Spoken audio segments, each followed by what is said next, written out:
ibahagi yung napili ko, at ito ay tungkol sa kasaysayan ng Pilipinas. At yung napili ko naman na ibahagi sa inyo ay ang pamumuno ng Espanya.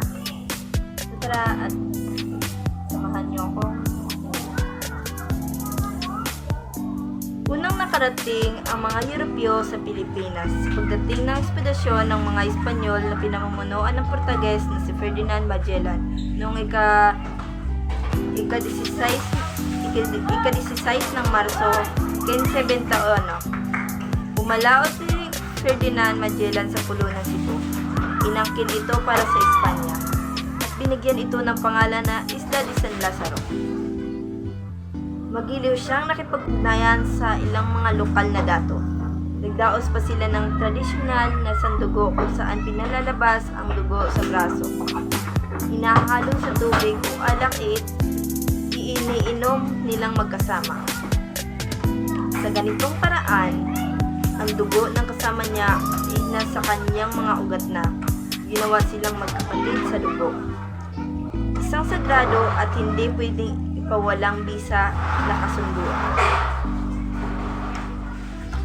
Nakumbinsi sila ni Magellan na maging Kristiyano. Nagawa niya ito kay Ruha Humaban ng Cebu, at dahil sa Kristyanismo, ginagalang ng mga bata ang mga matatanda. Ito ang humihikayat sa kontrobersyon dahil noong panahong iyon ay hindi ginagalang ng mga bata ang matatanda dahil wala na silang magagawang mabuti sa tribo. Ang mga kabataan ang nag-uutos sa mga matatanda.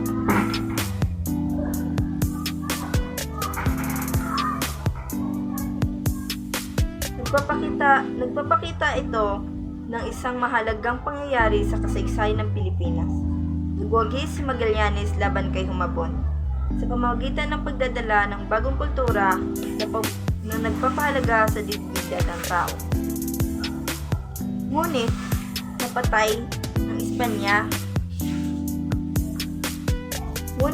si Ferdinand Magellan ng pangkat ni Lapu-Lapu na tumutol sa pamamahala ng Espanya.